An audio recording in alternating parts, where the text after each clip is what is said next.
그다음에 김건희가 받았던 나토 3종 있잖아요. 서희건설로부터 받았던 3종 세트. 요거 얘기 좀 해볼게요.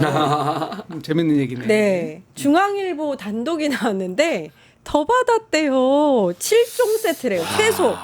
최소 7종 세트 서희건설로부터. 근데 저는 사실은 요거 딱 보고서 들었던 생각이 와 그렇게 많이 해다 바치고서 겨우 국무총리 비서실장 사위 그렇게 했나? 뭐 이런 생각이 들긴 했어요. 더 받을 게 있지 않았을까? 아니, 그래서 이봉관 회장인가가 나중에 화냈다는 거잖아요. 아, 왜 아니, 이것밖에 이거밖에 안 해줬어? 막 이런 걸로. 아, 근데 이봉관 회장이 자수서를 냈잖아요. 네. 근데 거기에는 3종밖에 안 넣었거든요. 3종밖에 내지 않았고요. 실제로 반클리프 화폐 목걸이에 관해서는 돌려받았다는 얘기까지 나왔었고, 그리고 왜 3종을 줬는데 브로치는 돌려줬는데 귀걸이는 돌려주지 않습니다라는 얘기부터 시작해서 이제 그거를 통해서 처음에 목걸이 건네고 나서 이거 반환을 한다거나 뭔가 다른 얘기가 없길래 뭔가를 좀 이제 청탁을 해도 될 것 같다라고 해서 2종을 더 줬다는 거 아니에요. 근데 알고 보니까 그렇게 자주 하고 나오고 있던 그 뭐 언론에 다 공개됐던 그런 예. 제품들이 지금 화면에 나가는 예, 진짜 화려하네요. 무슨, 예. 제가 이 김건희 이제는 7종 세트 이거를 다루면서요. 네. 괜히 제 배우자에게 미안해서 와 나는 뭐 이런 뭐 스노우플레이크 이런 건 모르더라도 뭐 우리 안사람한테 뭐 액세서리 하나 제대로 해준 적이 없는데 이런 게 다 있었네라는 생각이 들기도 하고 참 왜 이런 이름을 국민들이 다 알아야 되지 싶기도 하고 예. 아무튼 그 이봉건 회장이 본인의 그 사업의 성공 비결 중에 하나로 빠른 손절을 그렇게 꼽았거든요. 그 얘기인즉슨 이 상황이 안 좋게 돌아간다는 걸 눈치를 채고 이봉건 회장 입장에서는 자수서를 통해서 손절을 시도했던 것 같습니다. 3종으로 난 막으리라. 그리고 김상민 전 검사 전 비서실장 사실 비서실장이 이 값어치에 따지면 뭐 작다고 볼 수도 있지만 비서실장이라는 국무총리 비서실장 있는 자리는 가벼운 자리는 결코 아니거든요. 그러니까 그 자리를 통해서 뭔가 다른 일들을 충분히 해볼 수도 있는 자리인데 거기에 대해서도 이봉관 회장은 그거 갔더니 그 이제 사위잖아요. 우리 딸이 그 주식도 170타기 해야 되고 손해만 봤다. 저는 아니라고 봐요. 솔직히 그게 국무총리 비서실장이 이제 더 이제 당에 계시니까 다 잘 아시겠지만요.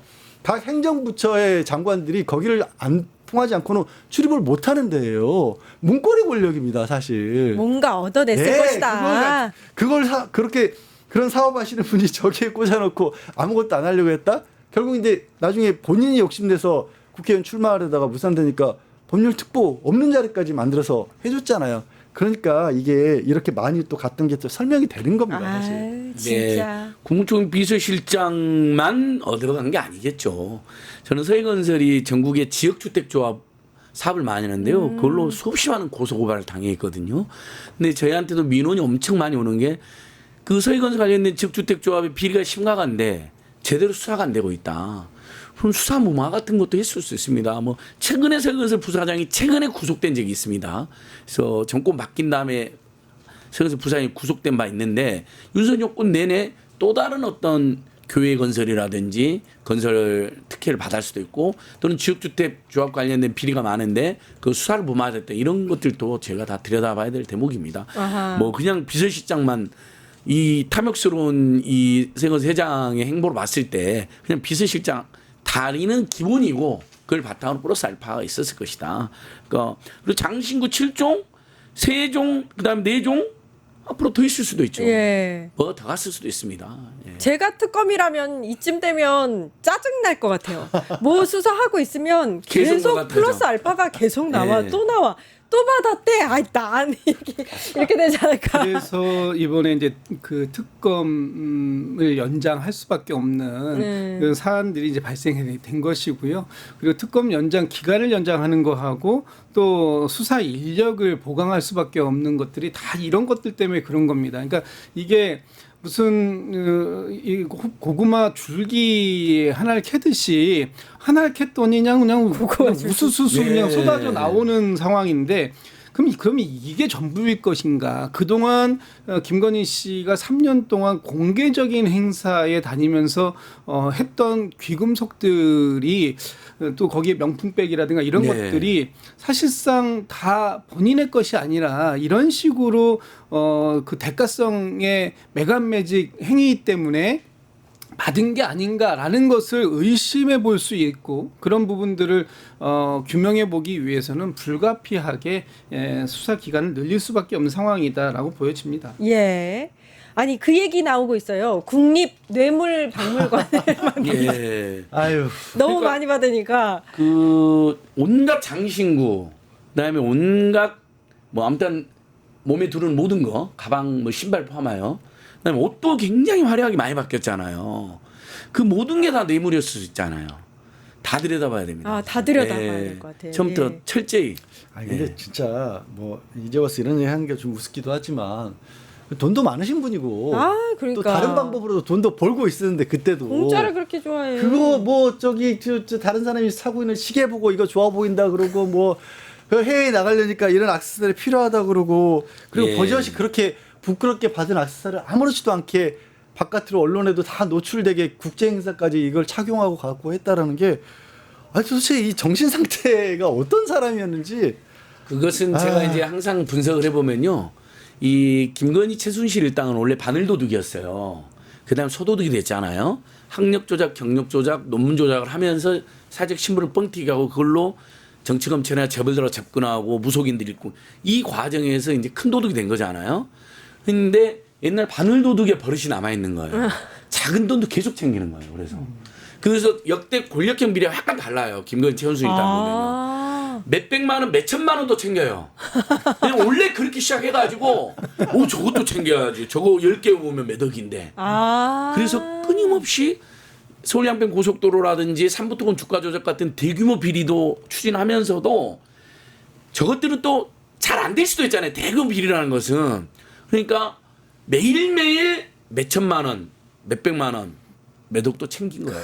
저는 그렇게 봅니다. 그 거지 꼼꼼하게. 근성 예. 진짜 코몽이 아빠님이 딱 그렇게 말씀하셨어요. 거지 근성 김건희 이렇게 예. 말씀하셨는데 딱 그게 맞는 것 같아요. 그러니까 왜 탄핵되고 나서도 대통령실 비우지 않고 우리 세금으로 자기 손님들 그렇죠. 맞아서 일주일간 밥 먹이고 예, 그것도 그랬잖아요. 지 돈 안 쓰고 사실 지돈 안 지금 이 두 사람의 돈이 한 80억 가까이 되고 최은순의 재산이나 그 집안 재산은 은닉 재산까지 하면 차명 재산이나 차명 보유 부동산까지 하면 수천억으로 지금 추정이 되고 있거든요. 네. 그러니까 어마어마한 돈을 이미 벌어들였어요. 그 과정에서 동업자들 다 망하게 하고 동업자 돈 뺏고 그런 과정 거치면서 근데도 탐욕이 끝이 없는 거죠. 예. 몇백만 원, 몇천만 원도 챙긴다. 어허. 페미니스트 비즈니스로 윤석열 말대로. 패밀리 예. 비즈니스. 예.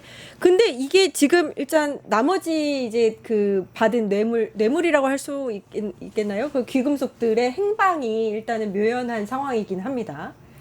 일단 이제 나와 있는 것들 또 이 구매 내역이 지금 이제 다 확인이 되고 있는 것들 그러면 이 구매 내역이 확인된 것들은 최소한 전달 여부 이런 부분들에 대해서는 추가적인 조사를 할 수밖에 없는 상황이라는 거고 지금 뭐 한 곳을 털은 게 예를 들면 김건희 씨의 오빠 장모 집 한 곳에서 나온 게 이 이렇게 많아요. 목걸이 가짜 네. 목걸이 또 그 당시에 나왔던 게 뭡니까? 이 시계 케이스인데 그건 나중에 또 확인이 됐잖아요. 그리고 거기서 그림 나왔죠. 그리고 또 양평고속도로 쪽 의혹을 확인하려고 가서 압수수색을 해보니까 금고를 열었는데 거기에서 또 금고북이 나오죠. 네. 그러니까 그게 지금 우리가 이제 알려진 것만 그런 것들인데 추가적으로 더 많은 것들이 있을 수 있다라는 거고 특히 그 장모집에서 나왔다고 하는 그림 이 부분에 대한 얘기를 좀 해봐야 될 수 있어요. 맞아요. 그게 가짜라고 지금 판명이 된 거잖아요. 근데 또 진짜라고 예. 감정이 됐던 걸로 제가 들었는데 한국화랑협회에서는 또다시 가짜라고 얘기를 한 건가요? 특검 측에서 두 군데 전문기관에 의뢰를 했고 네. 한 곳에서는 진품이 맞다고 했고 지금 말씀하신 한국화랑협회에서는 이게 가짜라고 판정을 한 겁니다. 그러니까 근거를 들어보면 화랑협회의 주장이 어느 정도 설득력이 있어 보이는 게 애초에 그 홍콩인가 대만인가 처음에 나왔을 때는 상당히 낮은 가격으로 갑작스럽게 등장을 했다가 이게 경매를 통해서 가격이 뻥튀기가 되고요. 그다음에 사람 손을 몇 차례 거치는 동안에 한국에 들어왔을 때는 1억짜리가 됐다라는 거예요. 네. 이게 이제 전형적으로 가짜 미술품들이 고가로 둔갑하는 그래요? 과정이라는 거죠.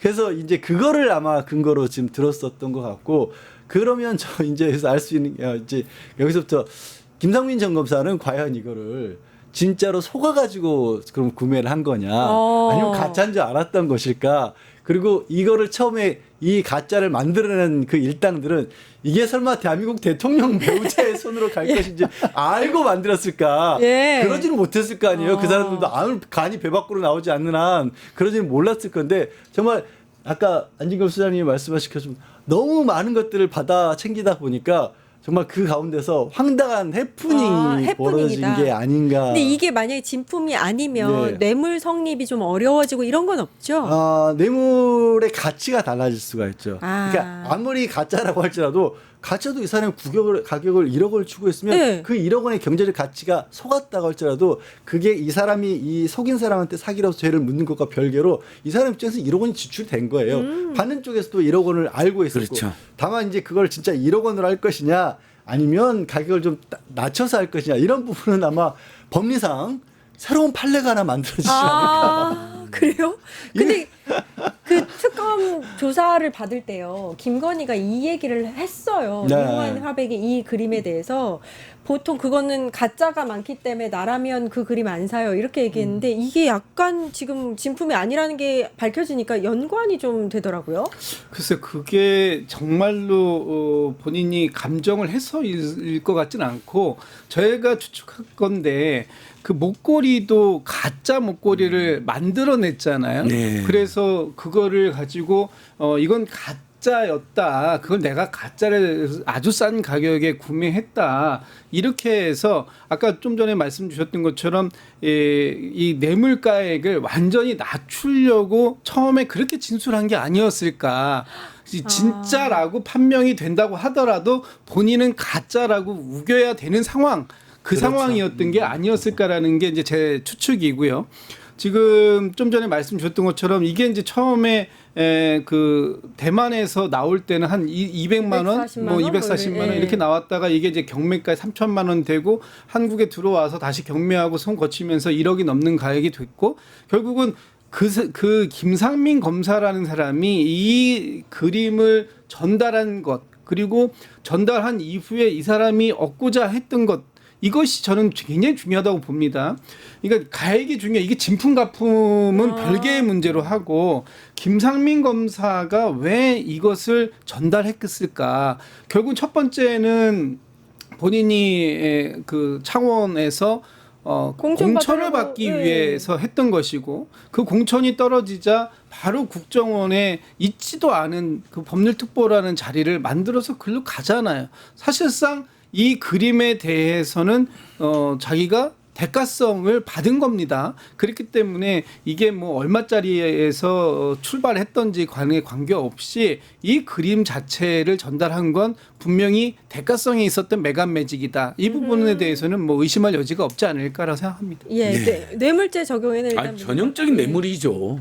뭐 본인은 김상민 지금 자기가 1억 정도 주고 샀다고 말하는 거 아닙니까? 1억 넘게. 맞아요. 어쨌든 1억이 넘는 뇌물을 갖다 바친 거잖아요. 그걸로 자리를 요구한 거고 또 김건희가 실제로 움직였고 김상민 공천을 위해서 이런 거죠. 뭐 중간에 이제 누가 사기를 쳤는지는 모르겠어요. 진품일 수도 있고요. 왜냐하면 지금 미술품 감정협회에서는 진품이라고 또 주장을 하고 김상민이 지도 속기 싫어가지고 지가 감정도 해봤다는 거 아닙니까 당시에.